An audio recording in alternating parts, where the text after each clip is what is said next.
Olá, olá, meus amigos, muito boa noite, tudo bem? Eu sou o Luciano Figueiredo, professor aqui do Complexo de Ensino Renato Saraiva, sou advogado, há mais de uma década me dedico a ajudar colegas que se preparam para as diversas carreiras públicas e estou aqui com muita felicidade hoje nesse programa do SES, ao lado do meu amigo, do meu irmão, professor Cristiano Chaves. Dá um alô aí, Cris, para a galera. Olá, meus amigos! Olá, Luciano querido! Eu sou Cristiano Chaves, promotor de justiça na Bahia, professor de Direito Civil aqui do SES. E hoje, com o meu irmão Luciano Figueiredo, nós vamos hoje apresentar para você um dos pontos mais presentes, mais relevantes em concursos públicos.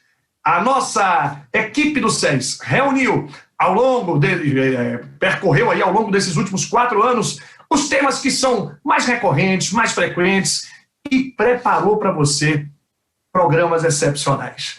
Nós vamos estar abordando aqui, no nosso caso, Direito Civil, e com os colegas você vai ter aqueles temas mais importantes, mais presentes nos concursos, para que você possa se atualizar. Com a vantagem, né? Totalmente grátis. Por isso, convoque o seu amigo, o seu colega que também se dedica aos concursos públicos para assistir conosco, mas ainda acesse lá e se inscreva no nosso canal do SES no YouTube, né, Lu? Isso aí, Cris, para a gente estreitar ainda mais essa relação. E como o Cris bem pontuou, o setor de inteligência do SES com a Advero fez um grande selecionado de temas, né? O nosso tema de hoje de confluência do direito civil é a responsabilidade civil, e são temas que servem para diversas carreiras. Então, você que está aí conosco hoje, não se preocupe, independentemente da sua carreira, esse é um tema que, pelo nosso raio-x, tem uma enorme probabilidade de estar em sua prova. Mas não é só isso. Você também aqui pelo SES fará um simulado sobre esses 10 temas que nós estamos aqui a abordar, um simulado de 80 questões, e nesse simulado vai ter até sorteio de bolsa, não é isso, Cris? Exatamente, os 10 primeiros colocados vão ser brindados, presenteados com o nosso curso sobre informativos STJ-STF de 2020. Então, ao longo desses 10 dias, com os temas que serão apresentados em cada matéria, que são os pontos mais importantes. Aliás, eu quero até endossar o que o Lu falou. O Luciano falou muito bem, né? Responsabilidade civil é um tema presente, seja lá qual for o seu sonho de vida, o seu objetivo. Com certeza, direito civil é aqui no SES, né, Lu? Mas, além disso, responsabilidade civil estará presente, seja concurso para juiz, promotor, procurador, defensor, delegado, até nas carreiras policiais, é um tema sempre presente, né? Um tema que tem uma porosidade, porque se correlaciona com direito administrativo, com direito processual. Enfim, nosso encontro de hoje promete direito civil, responsabilidade civil aqui no SES. Vem conosco! Vamos lá, e vamos iniciar o nosso bate-papo aqui, vamos tratar de temas da responsabilidade civil, como o Cris bem pontuou, contaminam todo o direito, em especial o direito civil, e a gente vai começar falando sobre a responsabilidade civil do incapaz. Para você se situar aí no seu Código Civil, artigo 928, 928 do nosso Código Civil, vamos falar da responsabilidade civil do incapaz, porque perceba, é consabido que, na regra geral, quem responderá pelo ato do incapaz é o seu responsável, o seu representante, né? O artigo 932, 932 do Código Civil, quando ele elenca as hipóteses de responsabilidade civil por ato de terceiro, dentre estas situações está lá a responsabilidade civil dos responsáveis, enfim, dos tutores, dos curadores, dos pais, pelos incapazes. Trata-se de uma situação de uma responsabilidade civil indireta, porque você responde pelo ato de outra pessoa, e além de indireta, ela será objetiva, porque você responderá independentemente de culpa e solidária. Inteligência dos artigos 932, 933 e 942, todos no nosso Código Civil. Mas percebam, apesar dessa regra geral, o próprio Código Civil excepcionalmente pontua que o incapaz poderá ser diretamente responsabilizado. Não é isso, Cris? Quando é que isso acontece? E que ponto interessante. Aqui os colegas que estão conosco, já se inscreveu lá no nosso canal do YouTube, então vai lá. Agora, para você que está conosco, para você que vai estar conosco estudando nos nossos cursos em 2021, seja bem-vindo ao SES. Olha, é muito importante você perceber um erro muito comum. Eu acho, Lu, que até por conta das influências do direito penal, o aluno é conduzido a pensar que o incapaz não responde. Talvez por conta daquela assertiva que fica na tela da imaginação, que vem do direito penal. Incapazes não respondem, são inimputáveis penalmente. Mas, civilmente, o incapaz pode ser responsabilizado, sim. Esse é o artigo 928. Luciano acabou de lembrar. Cadê seu código? Então pega o código, risque conosco aqui. 928, para você não esquecer. A responsabilidade civil do incapaz é subsidiária. Subsidiária, Luciano me lembrou. Primeiro quem responde é o papai e a mamãe. Ou tutor e curador, enfim. Então, primeiro, a responsabilidade é do seu representante ou assistente. Se o representante ou assistente não puder responder, ou seja, não tiver condições, ou se ele não tiver a obrigação de fazê-lo, aliás, um trechozinho complicado esse, né, Luciano? Não tiver a obrigação de fazê-lo, os colegas ficam pensando, mas quando é que o pai e a mãe não têm a obrigação de responder pelos danos causados pelo seu filho? Eu vou lhe dizer agora, quando aquela obrigação é personalíssima. Exemplo, quando a obrigação de indenizar decorreu de uma medida socioeducativa do ECA.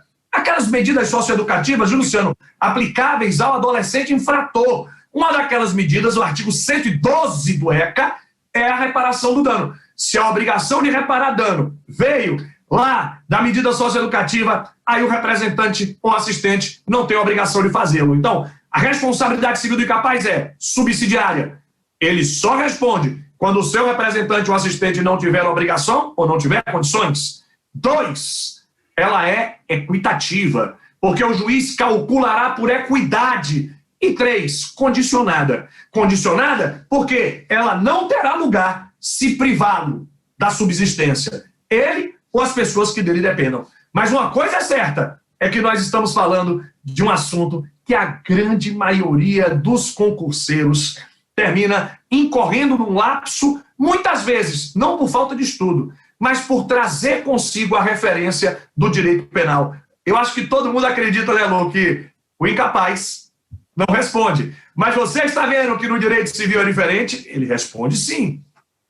Isso aí, Cris. E você falou para pegar o Código Civil, eu peguei o nosso aqui, né, lá na editora Juispódio, nosso Código Civil comentado, que saiu atualizadíssimo e tem um repertório de questões de concurso bem bacana, e ele já nos remeteu aqui, Cris, a uma questão que nós trazemos no nosso livro, ao lado do nosso irmão Wagner Inácio, né? Que é uma questão bem interessante, que diz respeito ao emancipado. É uma questão que pinta muito em prova. Como é que fica a responsabilidade civil do emancipado e se ela terá variação a depender da modalidade de emancipação? O que você acha, Cris? Uma questão interessante. Excelente colocação, meu amigo. Muito boa, muito boa. Na verdade, o Código Civil não tratou da matéria especificamente. Coube ao STJ trabalhar com esse tema. E o STJ estabeleceu um parâmetro que você pode seguir no concurso com tranquilidade.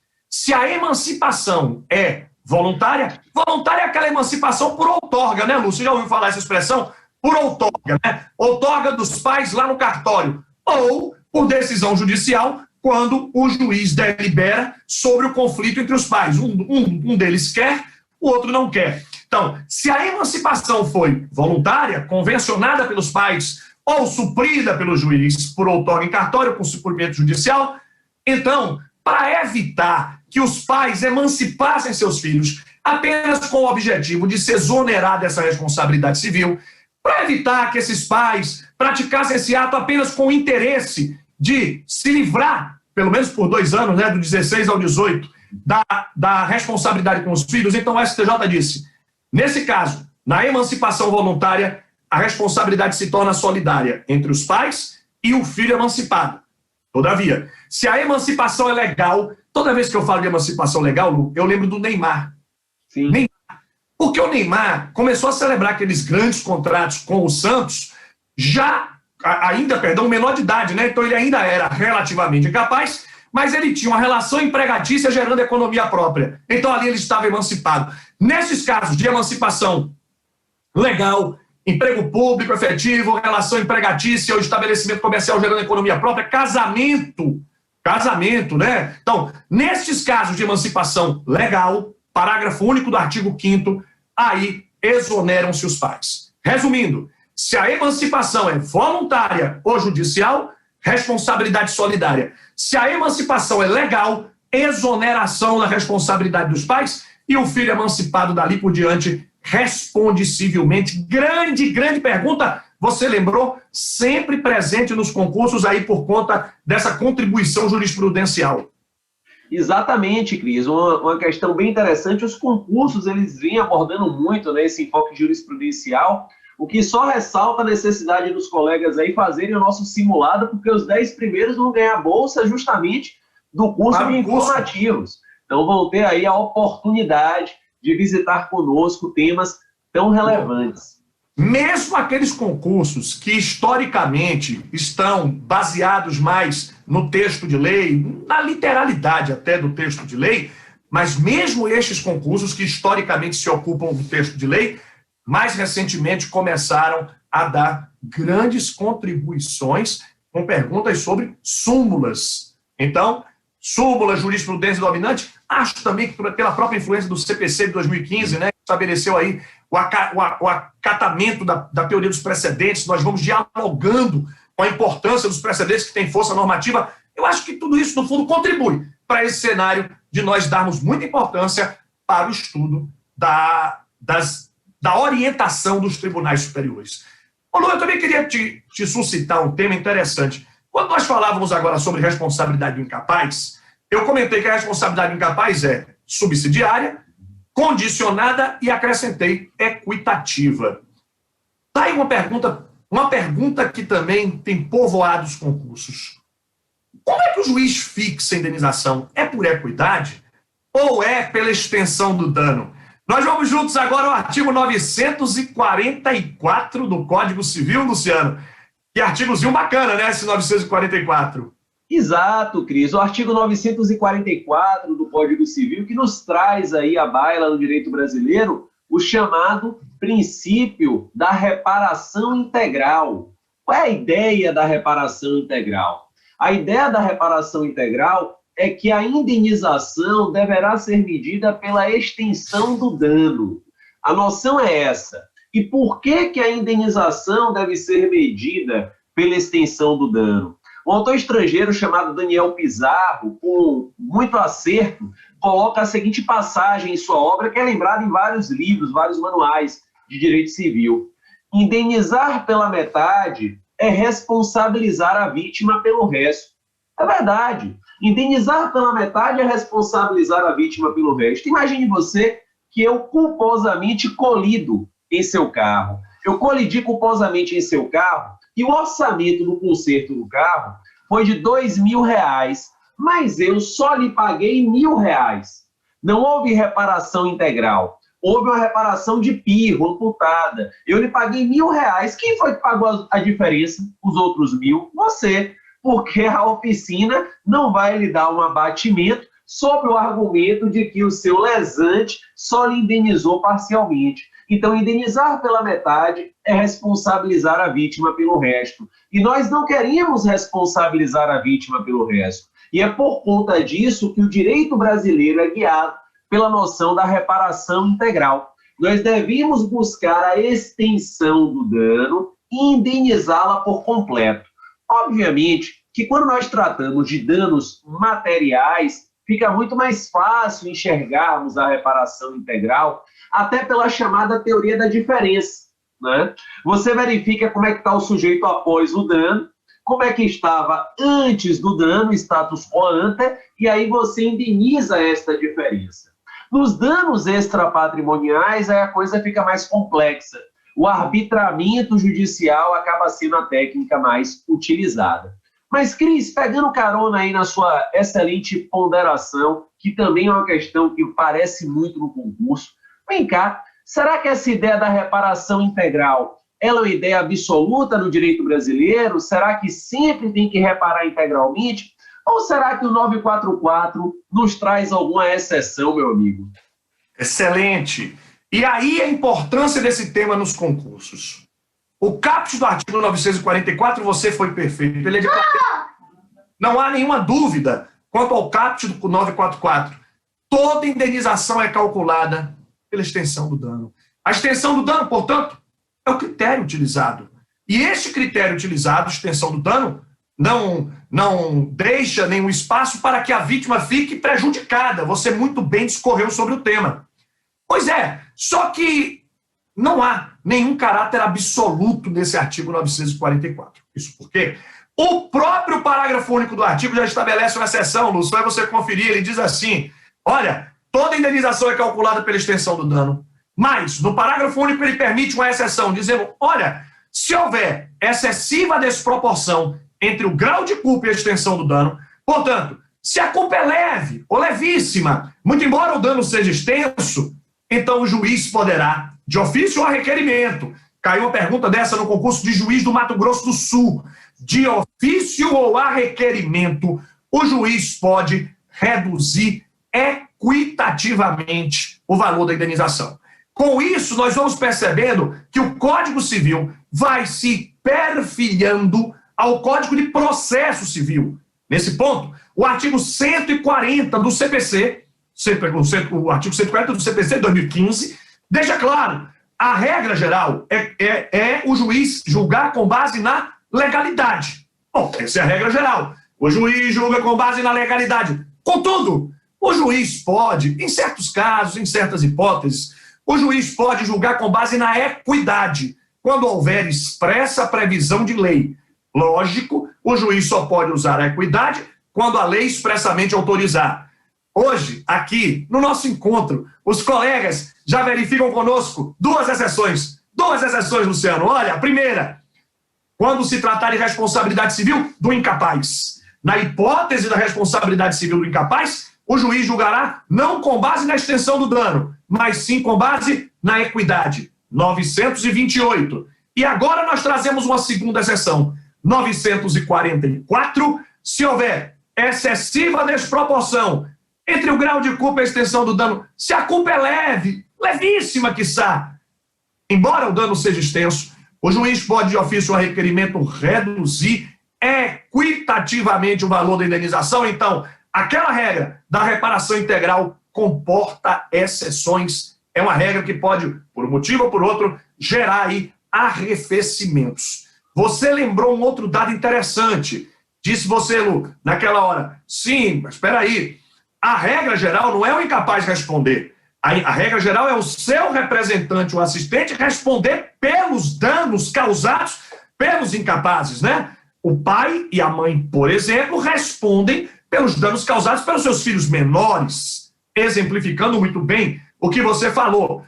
Daí, amigo, vem um detalhe. Essa responsabilidade pelo fato de terceiro, pai e mãe, que respondem pelos filhos, tutor e curador, que respondem pelos tutelados e curatelados, empregadores pelos empregados, por exemplo, e aí você ressaltou, 933, essa é uma responsabilidade objetiva. E aí me vem agora uma questão. Ela é objetiva porque está prevista em lei. Mas se ela não estivesse prevista em lei, ela não seria subjetiva? O que achas? Excelentes ponderações, Cris, como sempre. Sem dúvida, né? Cris traz aí aquele debate de quando a responsabilidade é subjetiva, quando a responsabilidade é objetiva. A regra geral no direito brasileiro, né, pelo menos a regra, eu costumo dizer que a regra teórica, né, no direito brasileiro é que a responsabilidade civil ela será subjetiva. Está lá no clássico artigo 186. Eu costumo dizer que é uma regra teórica porque nós temos tantas situações no ordenamento jurídico pátrio de responsabilidade civil objetiva que acaba que na prática, no dia a dia, nós enxergamos o direito civil diuturnamente responsabilizações objetivas. Quando a gente pensa lá em relação de consumo, enfim, quando a gente pensa na responsabilidade civil por ato de terceiro e assim por diante. Regra geral, responsabilidade civil subjetiva. E quando é que nós teremos responsabilidade civil objetiva, né? Quando é que ela vai acontecer? Há situações excepcionais previstas no ordenamento. Cris lembrou bem que o 927, parágrafo único do Código Civil, nos indica que teremos responsabilidade civil objetiva sempre que houver uma lei expressa. Pois bem, há várias situações, né? Responsabilidade civil do Estado, tem previsão lá na Constituição Federal, 37, parágrafo 6º. A responsabilidade civil do transportador, está no 734 do Código Civil. A responsabilidade civil na relação de consumo, está previsto no Código de Defesa do Consumidor. A responsabilidade civil por ato de terceiro, muito bem lembrada por Cris. Então, há, de forma povoada no ordenamento jurídico brasileiro, situações de leis expressas que trazem previsão de responsabilidade civil objetiva. Mas o 927, Cris, parágrafo único, ele também nos indica uma outra situação bem curiosa de responsabilidade civil objetiva, que é a questão da atividade de risco, né, Cris? O que é essa atividade de risco aí hábil a gerar essa responsabilidade civil objetiva? Um tema sempre que traz dúvidas também. Excelente. Meu amigo, eu estou me sentindo aqui na sala de aula, né? Nessa nossa aula interativa. E que os colegas aproveitem muito. Eu lhes convido a ir conosco, comigo, com o Luciano, ao artigo 927. Esse artigo 927, importantíssimo, ele sintetiza toda essa fala de Luciano com uma explicação coerente. Por conta da própria compreensão de ato ilícito, artigo 186, a regra geral é a responsabilidade subjetiva. E Luciano ressaltou uma regra geral que mais ou menos é regra geral, porque na sequência o parágrafo único do 927 diz mas ela será objetiva, portanto, haverá responsabilidade civil, haverá o dever de indenizar independentemente de culpa, não é culpa presumida, né, Lu? É independentemente de culpa, quando houver expressa previsão de lei. Luciano listou aqui hipóteses importantíssimas.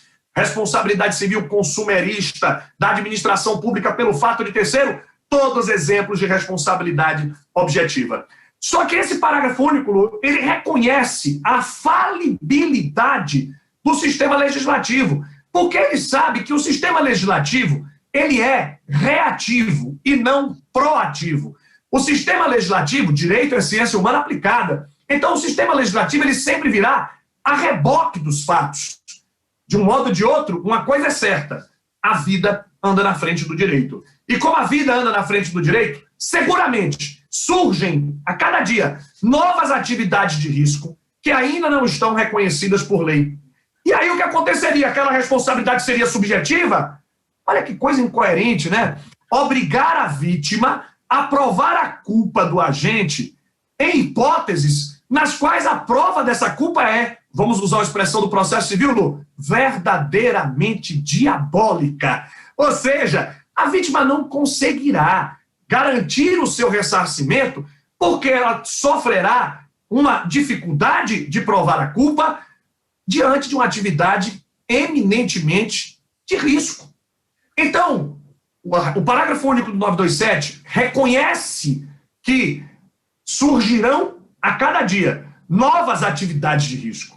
E então ele diz, o juiz pode, no caso concreto, tornar objetiva a responsabilidade que seria subjetiva. O juiz pode, casuisticamente, tornar objetiva uma responsabilidade que seria subjetiva. O juiz pode de ofício? Pode, matéria de ordem pública. O juiz, de ofício, ou a requerimento, pode tornar objetiva. TJ de São Paulo perguntou. TJ de São Paulo. Agora, vamos lá. Mas quando é que o juiz pode isso? Acordei hoje, sou o juiz, vou... hoje eu quero fazer. Não, calma aí, juiz. O juiz pode tornar objetiva a responsabilidade que seria subjetiva se a atividade for habitual e de risco.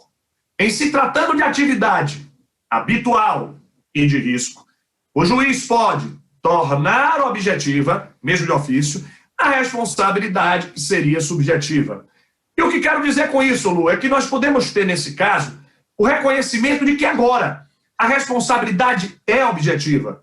Nos casos previstos em lei, nos inúmeros exemplos que nós brindamos aqui os colegas. Mas, além dos casos previstos em lei, essa responsabilidade também pode ser objetiva por decisão judicial, casuística, quando a atividade é habitual e é de risco. Nestes casos, nós começamos a perceber, então, que o sistema vai reconhecendo, Lu, que a responsabilidade vai tentando se adequar a realidade da vida. É o sistema jurídico de responsabilidade civil tentando manter a harmonia com o cotidiano, mais ou menos como diria o Nelson Rodrigues, a vida como ela é. É a tentativa do sistema jurídico, né, amigo?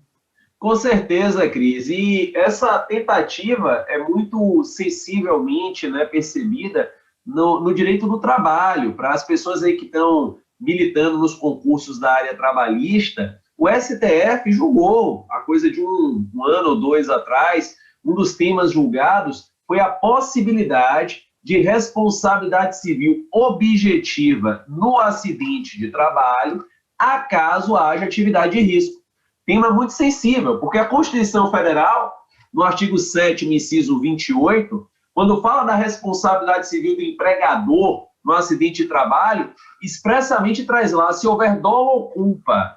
E havia um debate secular sobre esse assunto, se o 927, parágrafo único do Código Civil, autorizaria o juiz do trabalho, na percepção de que a atividade é de risco, tornar a responsabilidade naquela situação de acidente de trabalho objetiva.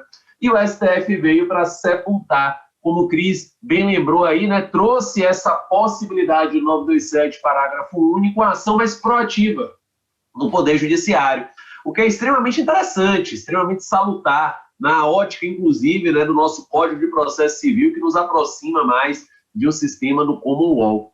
Mas, Cris, ainda nas hipóteses de responsabilidade civil objetiva, tem um tema que também gera responsabilidade civil objetiva, que eu sei que é uma das suas grandes paixões, a gente já debateu muito sobre esse assunto. Eu me lembro que você até anos atrás escreveu um artigo sobre ele nas relações familiares, que é o abuso de direito, né, Cris? O abuso de direito, no 187 do Código Civil, também gerará responsabilidade civil objetiva. E ele se configura, esse abuso de direito, nas pegadas do 187, quando houver, diz lá o 187, um manifesto abuso no exercício daquele direito em relação às suas finalidades econômicas, sociais, decorrentes da boa-fé. O legislador, inclusive, ele é bem cuidadoso, né? Ele fala em excesso manifesto no exercício do direito. Não é qualquer excesso, é um excesso manifesto. A doutrina, entendendo o 187 do Código,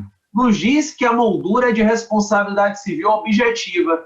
Você deve verificar a finalidade do direito e, de forma objetiva, independentemente de culpa, no caso concreto, verificar se houve ou não o excesso manifesto. E aí, Cris, a doutrina e a jurisprudência vem trazendo conceitos parcelares interessantes relacionados ao abuso de direito, a venire e a supresso. Traz aí pra gente, vamos conversar um pouquinho sobre isso, que é tema também certeiro de prova. Sim. Ô, Lu, sempre que eu falo desse assunto, eu relembro uma situação verdadeira. Os colegas que estão conosco agora, das Alterosas de Minas Gerais. Em Minas Gerais, há alguns anos, se a memória não estiver falhando, 2015, 2014, teve uma esfera de coincidências, viu, Lu? E no mesmo ano, fizeram um concurso para delegado, juiz e promotor, no mesmo ano. Uma coincidência, né? E aí, a maior coincidência vem agora. Os 3 concursos perguntaram do artigo 187. Os três concursos perguntaram, dada a importância do artigo para todas essas carreiras. Não há dúvida. O artigo 187 concebe um novo modelo de licitude e ele declara claramente, também comete ato ilícito. Ou seja, é um novo modelo de licitude, o abuso do direito. Ou seja, o que é a ilicitude do abuso do direito? É o excesso. É aquele que exerce um direito excedendo, ultrapassando os limites. Então é aquele que estava no campo da licitude, mas descambou para o campo da ilicitude pelo excesso no exercício, ultrapassando, e aí você usou uma palavra interessantíssima, manifestamente, não é qualquer excesso, então é um excesso manifesto, ele ultrapassou os limites necessários para exercer aquele direito, com boa fé, com bons costumes, com finalidade econômica e social. É claro que, se fôssemos discutir a culpa, nós provavelmente não reconheceríamos o abuso do direito nunca, porque seria muito difícil, quase impossível provar que aquela pessoa que excedeu, aquela pessoa que ultrapassou, fez culposamente. Que dificuldade nós teríamos, né? Então, para não incorrer nesse debate, o enunciado 37 das Jornadas de Direito Civil, aqueles grandes encontros realizados pelo Conselho da Justiça Federal em Brasília, debatendo, discutindo ali os temas polêmicos, instigantes do Código Civil, o enunciado 37 pontua que a responsabilidade civil, eventualmente decorrente do abuso do direito, vai ser objetiva. Então, ali, Luciano, resgatando o seu primeiro raciocínio, sem dúvida, um dos casos de responsabilidade objetiva é a responsabilidade decorrente do abuso do direito. E a razão de ser é o artigo 187, que não se baseia na culpa. A toda evidência, esse artigo 187 se baseia não na culpa, mas na confiança. Um critério ali finalístico, né? É alguém que exerceu um direito excedendo, ultrapassando os limites. Além disso, não parou, colega, fica comigo. Além disso, é preciso observar que o abuso, Lu, ele se dá de forma pulverizada, fluida. Então, eu posso praticar o mesmo ato para com você e para com o Alisson, nosso colega aqui da técnica do SES. E aí, a minha conduta é rigorosamente a mesma, mas ela pode ser abusiva com um e não ser abusiva com o outro. Esta fluidez do conceito de abuso se dá por um motivo, por conta dessas figuras parcelares, dessas variações. O venire é contra factum próprio, né? Em bom português, a proibição de comportamento contraditório, a suppressio insurrectio, o tu quoque. Todas essas variações, elas se conectam de algum modo na ideia do excesso. O excesso de confiança gerado, o excesso comportamental, mas algum tipo de excesso. Mas o abuso do direito é, sem dúvida, um excelente exemplo de responsabilidade objetiva. Com certeza, Cris. Mudando um pouquinho agora, Cris, as nossas abordagens, a responsabilidade civil é um tema extremamente rico, né? Permeia aí não só o nosso direito civil, mas toda a tessitura do ordenamento jurídico. Uma questão também que, vez por outra, cai nos concursos, magistratura, defensoria, área da polícia, são os confins divisórios entre a responsabilidade penal e a responsabilidade civil. Então, dentro dessa moldura da responsabilidade jurídica, como diferenciar a responsabilidade jurídica penal da civil? A doutrina pontua que a diferenciação não está na conduta. Então, não é a conduta humana que vai diferenciar a responsabilidade penal da civil. Alguns exemplos aqui são bem esclarecedores em relação ao tema. O atropelamento, por exemplo. O atropelamento ele pode ocasionar tanto responsabilidade jurídica penal como responsabilidade jurídica civil. Um outro exemplo, o erro médico. O erro médico poderá ocasionar tanto responsabilidade jurídica penal como responsabilidade jurídica civil. Então, não é a conduta humana o item de diferenciação da responsabilidade civil para a responsabilidade criminal. A diferenciação está, na verdade, no bem jurídico tutelado, né? E aí os penalistas adoram, né? Porque eles ressaltam que o direito penal ele efetivamente tutela os bens jurídicos mais relevantes, exemplo da vida, etc. E além do bem jurídico tutelado, do nível de intervenção. Afinal de contas, o direito penal ele pode impor a pena de reclusão, que, em regra geral, o direito civil não coloca, à exceção da questão do devedor de alimentos. Então, nós temos a diferenciação lá no bem jurídico tutelado e no nível da intervenção. O que é curioso também observar é que, por conta dessa diferenciação, a priori, a decisão penal não tocará a esfera civil e a decisão civil não tocará a esfera penal. Mas tem exceção, né, Cris, nesse assunto? Meu amigo, eu estou aqui empolgado, lhe ouvindo falar, que maravilha.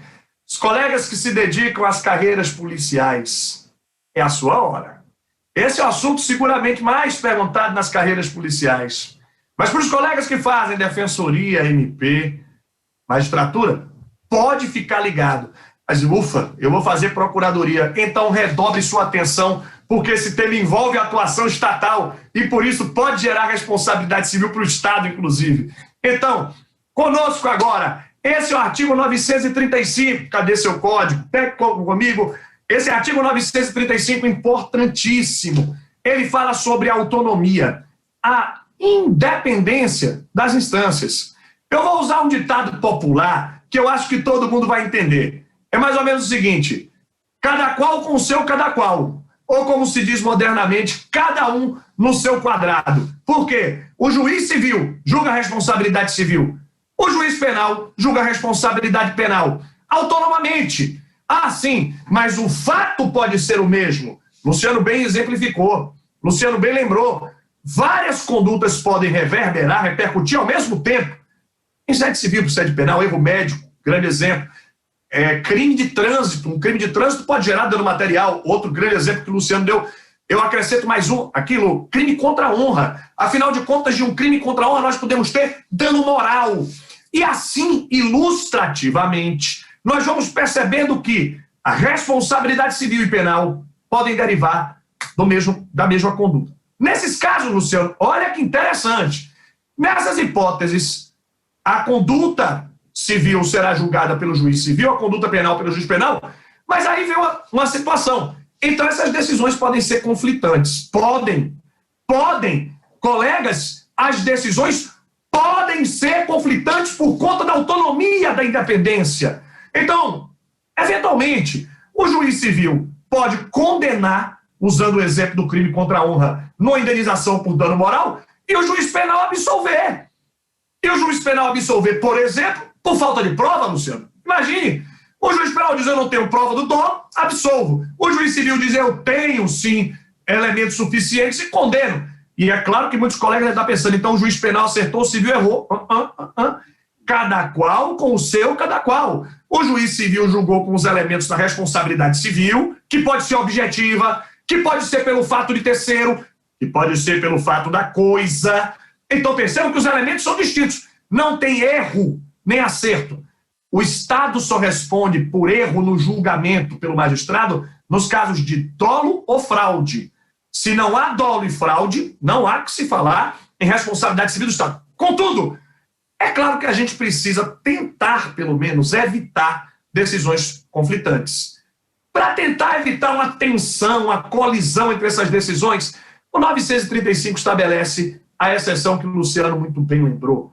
Colegas, Conlu, não esqueça, se a decisão penal for proferida antes. Então, se o juiz penal julgou antes, anterioridade é o primeiro requisito. E se essa decisão penal anterior apreciou o mérito penal, o que é mérito penal? Autoria e materialidade. Então, a decisão penal influenciará a decisão civil. Eu volto a dizer, a decisão penal somente influenciará a decisão civil se ela for proferida antes e se ela apreciar o mérito penal, autoria e materialidade. Para que o juiz civil até tenha um pouco de conforto, o artigo 313 do CPC, do Código de Processo, diz assim: olha, juiz civil, se você quiser, é facultativo, não é obrigatório. Não é obrigatório. Juiz civil, se você quiser, se você achar que deve, suspenda o andamento do processo civil pelo prazo máximo de 1 ano. Prazo máximo, não se dá uma suspensão, pelo prazo máximo de 1 ano, para esperar a decisão penal. Mas veja bem, se você quiser. Porque o juiz civil pode entender, Lu, que ele já tem elementos suficientes. E aí, em nome da razoável duração do processo, garantia constitucional de julgar. Mas se ele julgar, ele pode suspender o andamento do processo civil para esperar a sentença penal, mas pelo prazo máximo de 1 ano. Se a sentença penal sair primeiro, beleza. Então, exemplo, sentença penal condenatória, proferida antes, apreciou autoria e materialidade. Aí o juízo civil agora só precisa liquidar e executar. Fica mais simples. Liquida e executa. Muito bem. Mas, se a sentença penal proferida antes for absolutória, aí nós precisamos descobrir o fundamento dessa absolvição. Porque se essa absolvição for por negativa de autoria, por inexistência material do fato, beleza, apreciou o mérito penal. Mas se a absolvição for por extinção de punibilidade, ou se for por falta de prova, aí não apreciou o mérito penal. Então, é preciso observar que a decisão penal só influencia a decisão civil se ela for proferida antes, anterioridade, e se ela apreciar o mérito penal. Fora disso, existe potencialidade de decisões coincidentes. competentes. Aí, se o juiz civil julgou primeiro e condenou por mais, sobreveio uma sentença penal posterior de negativa de autoria, não cabe nada no cível? Pode caber, né, Lu? Você, com a sua experiência aí de mais de 10 anos de advocacia, você responderia rapidamente, pode caber uma ação rescisória. Mas pode caber uma ação rescisória se a gente encontrar um dos fundamentos, né? Uma das hipóteses, se estivermos dentro do prazo decadencial de 2 anos para a ação rescisória. Se já ultrapassou o prazo, aí não cabe nada. Volto a dizer, independência das instâncias é um tema espetacular e que, com certeza absoluta, desperta sempre grandes debates, né? Porque os colegas sempre vão sentindo essa dificuldade de harmonizar a responsabilidade civil e a penal. Com certeza, Cris. E pegando carona aí nas suas sempre excelentes considerações, né, nesse passeio que você fez aí entre o direito civil, o processo civil, o direito penal, pegando carona nas suas ponderações, é interessante a gente recordar ainda que o artigo 200 do Código Civil, quando trata lá do tema prescrição, das causas impeditivas da prescrição, o artigo 200 do Código Civil nos recorda que se o fato originariamente deva ser apurado no juízo criminal, o prazo da pretensão da reparação civil ficará impedido, até o trânsito em julgado, a decisão definitiva da seara penal. Então, perceba, não é que o lesado é obrigado a esperar acabar o processo penal, não é isso. Como o Cris bem pontuou aí, a independência de instâncias, pode se ajuizar logo, não tem problema algum. Mas o ordenamento jurídico brasileiro dá essa proteção. Se o lesado quiser, de repente, discutir primeiro o tema na seara penal, para daí vir para cá com ação civil ex delito depois, já na execução do título, maravilha, perfeito. Ele terá essa prerrogativa garantida lá pelo artigo 200 do nosso Código Civil. Ô, Lu, você sabe como é que eu chamo esse artigo 200? Sim. Eu acho que esse artigo 200 é um recado para a vítima, dizendo mais ou menos assim, vítima, espere. Porque, vítima, espere, por quê? Porque se a sentença penal for condenatória, você já não precisa mais da ação civil. Basta você liquidar e executar. Ação civil ex delito, né? Liquida e executa, a atividade cognitiva diminui, se reduz enormemente. Se, por acaso, a sentença penal for absolutória, por falta de prova, aí, vítima, você vai lá e exerce sua pretensão. Por quê? Porque a prescrição da pretensão civil só começa a correr com o trânsito julgado da decisão penal. Excelente a sua lembrança, meu amigo. Que bom que você lembrou, porque esse artigo 200 ele é de grande importância para a responsabilidade civil, né? É um artigo que envolve aí a responsabilidade civil. Falando em prescrição na responsabilidade civil, Lu, e honrando aquela nossa preocupação anteriormente confessada, declarada com a influência jurisprudencial sobre os concursos públicos, vamos também dar uma palavra para os colegas sobre essa recentíssima orientação do ano 2019, muito recente ainda, né? Muito recente, 2019, e o STJ mudou o seu histórico entendimento sobre o prazo prescricional das pretensões indenizatórias. As pretensões indenizatórias agora se submetem a um regime binário, dualista. E aí, colegas, comigo, com o Luciano agora, viu? Sua informação passa por aqui pelo SES. E o seu sucesso também, venha conosco. Em concurso, você não esquece mais. A prescrição de 3 anos fica restrita, Luciano, aos danos extracontratuais. Porque se os danos forem contratuais, o STJ estabeleceu um prazo diferente, não foi, Lu? Exatamente. Houve aí uma uniformização, né, Cris, na questão dos prazos para o prazo decenal. Então, o STJ ele vem caminhando aí com essa aglutinação dessa questão da prescrição. Aliás, essa questão dos prazos prescricionais é uma questão que o STJ ainda tem muitas variáveis, né? O seguro, por exemplo, você me recordou agora, o seguro, o Código Civil diz lá que o prazo é de 1 ano, né? Na hipótese do segurado privado. Mas se for um beneficiário do seguro, o STJ diz que não é de 1, são 10. Vai para decenal novamente. E mais um. E se for seguro DPVAT, são 3. São 3. 4, 6 e 5. Exato. Então, essa questão dos prazos prescricionais é uma caixa de Pandora aí na jurisprudência. Toda hora a gente tem uma adequação. Isso. E aí o colega precisa ficar atento, porque se na pergunta dele vier prescrição para pretensões extracontratuais, 3. Prescrição de pretensões contratuais, 10. Então, se ligue no movimento, porque esse assunto já estará povoando os concursos. Eu acho, Lulu, que vai ser uma das perguntas mais presentes, para saber se o candidato está atualizado de acordo com esse entendimento. E olha que entendimento esse demorou tanto para ser formalizado, que ele chegou à Corte Especial do STJ.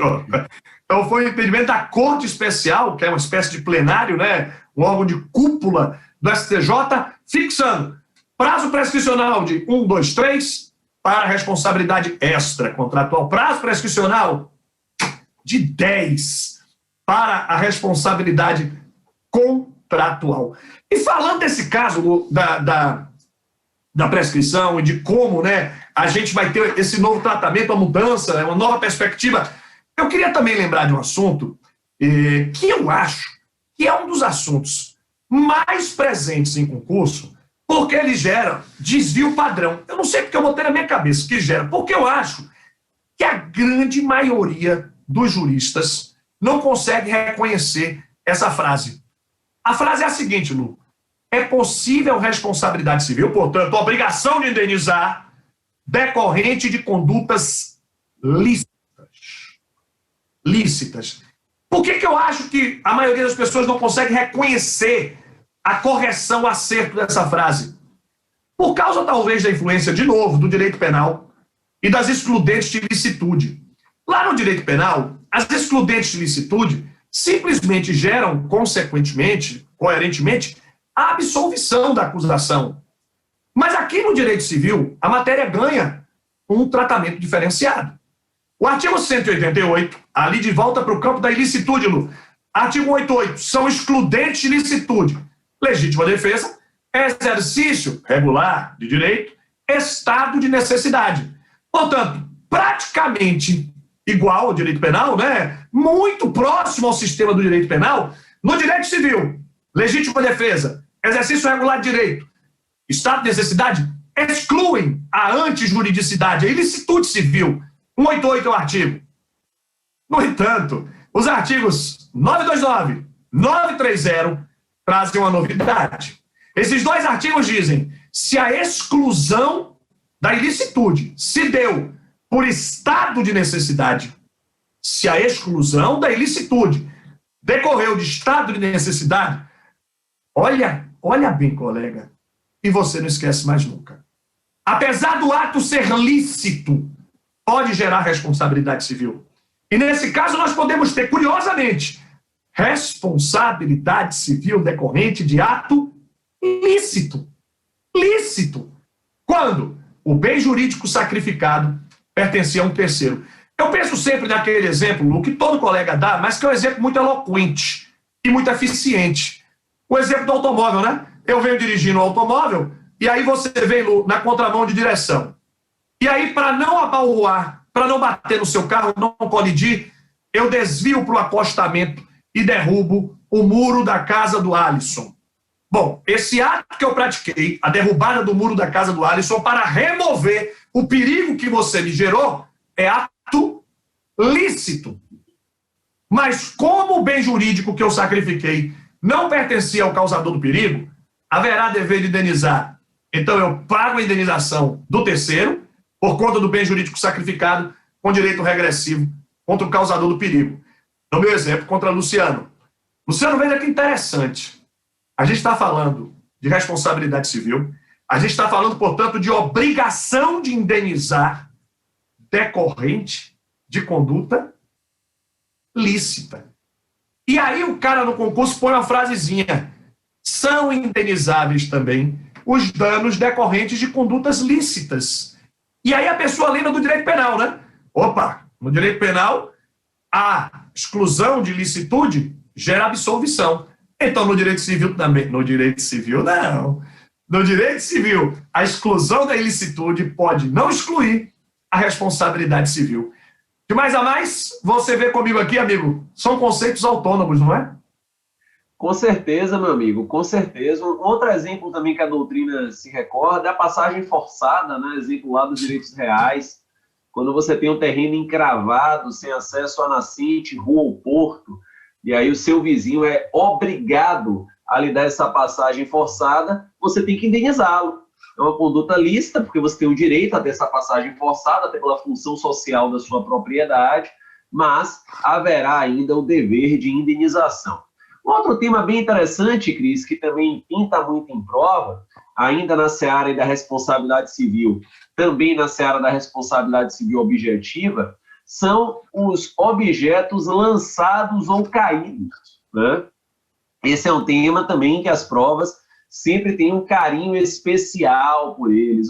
Tem aquele clássico exemplo do livro, do sujeito que dá uma festa em casa e põe um copo de uísque na sacada da janela, e alguém bate no copo, e o copo cai lá embaixo, aí lesiona alguém que está passando um carro e está estacionado lá nas vagas descobertas do condomínio de visitantes, por exemplo. Tem um exemplo do vaso de flores que o cidadão põe na sacada da janela para enfeitar, e aí vem uma ventania, alguma coisa do tipo, e o vaso de flores cai lá embaixo. E tem um exemplo também do sujeito desprovido da melhor educação, que efetivamente atira algo pela janela, né?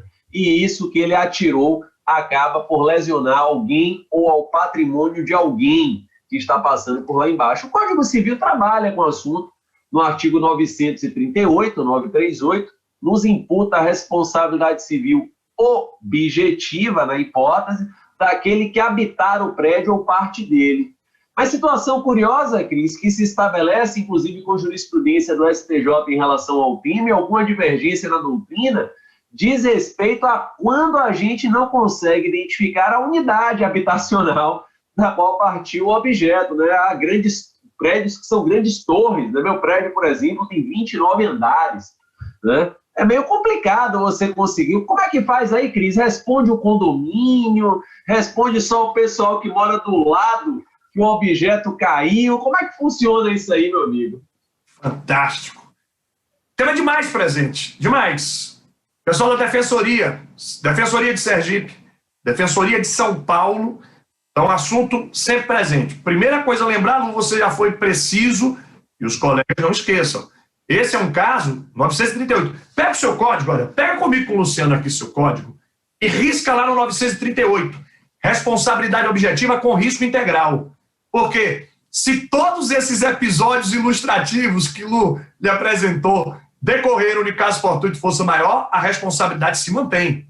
Se mantém. Então, essa é a responsabilidade objetiva, não se discute culpa, com risco integral. Caso fortuito de força maior, não eliminam o dever de indenizar. Nestas hipóteses ilustradas, esse é o artigo 938, a responsabilidade civil pela coisa caída, pelo objeto lançado. Quem estiver fazendo um concurso, você pode encontrar também com o nome bem antigo, era o nome que usava no direito romano, viu, Lu? É fusio et dejectis. Líquidos e sólidos, numa boa tradução. Líquidos e sólidos. É fusio et dejectis, é a responsabilidade por líquidos e sólidos lançados da janela. Luciano fez uma pergunta instigante, estimulante. Não há dúvidas de que, se nós estivermos falando de uma responsabilidade objetiva pela queda de coisas de uma unidade pertencente a um único proprietário, tudo fica mais fácil. O prédio de uma empresa, Lu, caiu da janela do prédio da empresa. A responsabilidade da empresa, objetiva, com risco integral, não há dúvidas. A dúvida é quando cai de um condomínio. Porque aí de quem seria a responsabilidade? Esses condomínios de luxo, como o Luciano mora, né? Esses condomínios assim, bonitos, né? Então, caiu do condomínio. A primeira regra, Luciano, eu acho que fica muito fácil. De quem é a responsabilidade? Do proprietário. Se a unidade for identificada. Então, quem responde é o proprietário, desde que seja identificado. Porque se ele for identificado, não há que se compartilhar essa responsabilidade.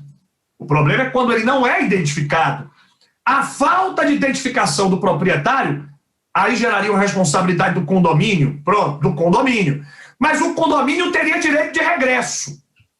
E esse regresso do condomínio, mas, Cristiano, ele já não foi identificado. Como é que o condomínio vai regressar? Essa é uma tese muito interessante que envolve um dos pressupostos da responsabilidade civil. Lembremos, Lu, o nexo de causalidade. Porque o nexo de causalidade, sem dúvida alguma, é o elemento referencial da responsabilidade civil. Afinal de contas, ele entrelaça o dano subsequente com a conduta antecedente. Então, essa relação de causa e efeito, a qual nós chamamos de nexo causal, essa relação ela precisa ser, é o artigo 403, de novo, cadê seu código? Pega o código, está aí pertinho, é o 403 e risca conosco. 403 do Código Civil, o nexo de causalidade precisa ser direto e imediato. Como esse nexo de causalidade precisa ser direto e imediato para gerar o dever de indenizar, então talvez nós teríamos aí enormes dificuldades de demonstrar, por exemplo, eu sou o vizinho, Lu, caiu aí do prédio, eu sou o vizinho, mas como é que vai demonstrar? O que é que eu tenho a ver com isso? Que causalidade difícil de ser demonstrada para permitir que o condomínio tivesse direito regressivo. Mas aí vem se estabelecendo uma teoria criada pelo STJ, uma teoria nova, imaginada, pensada pelo STJ, que se chama causalidade alternativa. E o que é essa causalidade alternativa? É dizer mais ou menos o seguinte, dizer, olha, tudo bem, você causou, o condomínio pagou, mas tem direito de regresso. Contra quem? Não sei, porque a unidade não foi identificada. Então regressa contra os prováveis causadores do dano. Essa é a tese da causalidade alternativa. Quem são esses prováveis causadores do dano? Supondo que esse condomínio seja composto por 3 blocos. Bloco A, bloco B, bloco C. São 3 blocos na composição do condomínio. Mas aquele objeto caiu do bloco C. Então, o regresso será somente contra os moradores do bloco C. Nessa teoria, absorvendo a teoria da causalidade alternativa. Por óbvio que essa teoria vai abrir um espaço muito interessante, sabe qual é? É que a gente não discute culpa na responsabilidade pela coisa caída. Então, o condomínio responsável pela indenização, pela reparação do dano, o condomínio não pode discutir culpa, tá? Mas no regresso é possível discutir a culpa. E aí eu poderia dizer o seguinte, ó, você mora no 29º, eu moro no 1º. Então você mora no último, eu no 1º, observe. Nós moramos no bloco C, de onde a coisa proveio, de onde a coisa caiu, efetivamente. Olha a minha ideia. Então nós não poderíamos dizer mais ou menos o seguinte, eu não vou responder. Por quê? Porque eu provo, através de uma perícia, que se tivesse caído da minha unidade, não teria causado esse estrago. Não pode ter sido eu. Porque senão não teria causado esse estrago, não teria altura suficiente. Do mesmo modo, você também vai dizer, também não eu. Por que também não eu? Porque no meu caso, se tivesse caído da minha unidade, não teria ferido, teria matado. Um exemplo. Então, a abertura do espaço para a discussão sobre a teoria da causalidade alternativa, ela pode nos ensejar toda essa dificuldade. Por isso que o STJ vem dizendo que é possível discutir a causalidade alternativa no regresso do condomínio contra o condômino, mas não pelo condomínio em relação à vítima. Porque se a vítima tivesse de discutir, nós estaríamos alterando o sistema de responsabilidade objetiva com risco integral para o sistema de responsabilidade subjetiva. Daí, essa importante contribuição aí na discussão da responsabilidade civil pela coisa caída, objeto lançado. E, Lu, uma dica, viu? Uma dica que eu acho que os colegas precisam levar para o concurso. Não confundir essa responsabilidade civil que você muito bem lembrou, que está sempre presente, é o 938, é a responsabilidade civil pela coisa caída, não confundi-la com a responsabilidade civil do artigo antecedente, que é o 937, que é uma responsabilidade civil diferente. Não é a responsabilidade civil pela coisa caída, mas sim a responsabilidade civil por ruína de prédio, defeito na estrutura física do prédio. É um elevador que causou um dano a alguém. Aqui em Salvador nós temos um exemplo, você vai lembrar, um trágico, triste, mas um exemplo muito claro, de um aposentado que estava indo naquela agência do Banco do Brasil, lá na Cidade Baixa, no comércio, e um bairro central aqui em Salvador, um bairro muito antigo, e o prédio do Banco do Brasil, um prédio imponente, na hora que o cliente entrando, caiu uma placa de mármore na cabeça dele. Então, triste, porque o desfecho é lamentável, mas um exemplo muito eloquente, muito claro. Ali não é coisa caída, ali é ruína de prédio, porque o defeito é na estrutura física. Os colegas dizem, peraí, Cristiano, qual é a diferença na prática para mim no concurso? Ruína de prédio também é responsabilidade objetiva, mas olha a diferença. A coisa caída é risco integral. A ruína de prédio não é risco integral. Tanto não é risco integral, Luca, ele diz assim, né? Cuja necessidade de manutenção seja evidente. Então, quando ele usa essa expressão, cuja necessidade de conservação, de manutenção seja evidente, ele está dizendo, olha, se for caso fortuito força maior, vai romper o nexo de causalidade, a relação de causa e efeito. Então, colegas, atenção, 937, 938, na estrutura aí da prova, atente para você eventualmente não incorrer num lapso induzido a erro aí por questões que são demasiadamente importantes. Cris, aproveitando ainda esse interessantíssimo paralelo que você fez entre o 937 e o 938, lembrando também que há uma variação nos artigos sobre o responsabilizado, né? Enquanto no objeto lançado ou caído é quem habitar o prédio ou parte dele, o que envolveria um locatário, envolveria um comodatário, na ruína do edifício ou construção é o dono do edifício ou da construção, é o proprietário quem responderia. Então, além da excludente do proprietário, né, do edifício ou da construção, só responder a caso o dano decorra da ausência de reparos cuja necessidade fosse manifesta, diz a lei, a gente tem que tomar esse cuidado também na prova, aí na imputação da responsabilidade. Você está coberto de razão. Né? O avaliador, ele costuma trazer esse induzimento aí. Para a gente fechar a aula... Luciano, só para você ver, para a gente compartilhar com nossos colegas, viu? Claro. Essa versão de Luciano foi pergunta do concurso de juiz federal da 5ª Região. Então, observe que o que para muitos deve aparecer, só uma filigrana, o que ele acabou de comentar foi uma das perguntas de direito civil do concurso de juiz federal da 5ª Região. Ou seja, o proprietário ele pode ser exonerado da responsabilidade objetiva, lucro com risco integral, do 938. Porque ali a responsabilidade não é do proprietário, é do habitador, que aí seria o locatário, o comodatário, quem está habitando. Mas do 937, aí a responsabilidade é dele mesmo, porque o prédio é dele. E o dano decorreu exatamente na ruína de prédio. Colegas, vocês que estão conosco, se preparando para concurso, sem dúvida nenhuma, a retomada dos concursos vai ser muito animada, né? Porque serão concursos na sequência. A hora para você começar a se preparar é agora. E você está vendo? Essas dicas importantes vão fazer a diferença no caminho do seu sucesso. Venha conosco aqui para o SES. Lu, continue aí, fica à vontade. É só fazer esse registro. Excelente. O que você falou.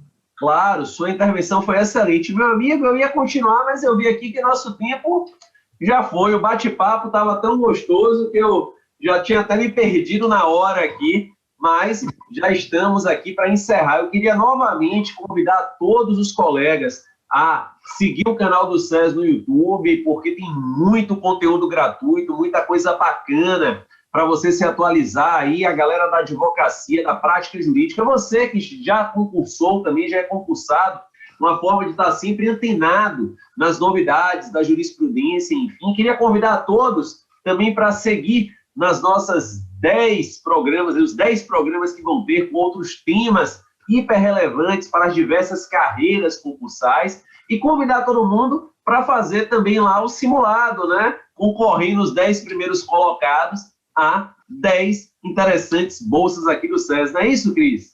Exatamente. Não deixa de fazer o simulado também para você treinar, verificar ali nesses nossos 10 encontros os temas mais presentes, mais frequentes nos concursos públicos e que você com certeza vai ter uma grande atualização.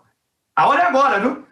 Saia na frente, dê a largada para que você possa ter o seu preparo, para que você possa ter conhecimento, lhe colocando aí na disputa por uma vaga logo, logo para os concursos que estão se abrindo. Seu sucesso passa por aqui. E, Luciano, eu comecei dizendo e vou terminar dizendo, depois desse nosso encontro aqui com o meu amigo, meu irmão Luciano, direito civil é aqui, é no SES. Vem conosco. Grande abraço, gente. Um beijo. Obrigado aí. Tchau, gente. Você, um irmão. Sempre um prazer lhe encontrar. Obrigado a galera da técnica aí. Um beijo para você em casa. Sempre competente. Tamo juntos aqui no SES. Até mais. Tchau, gente. Até mais.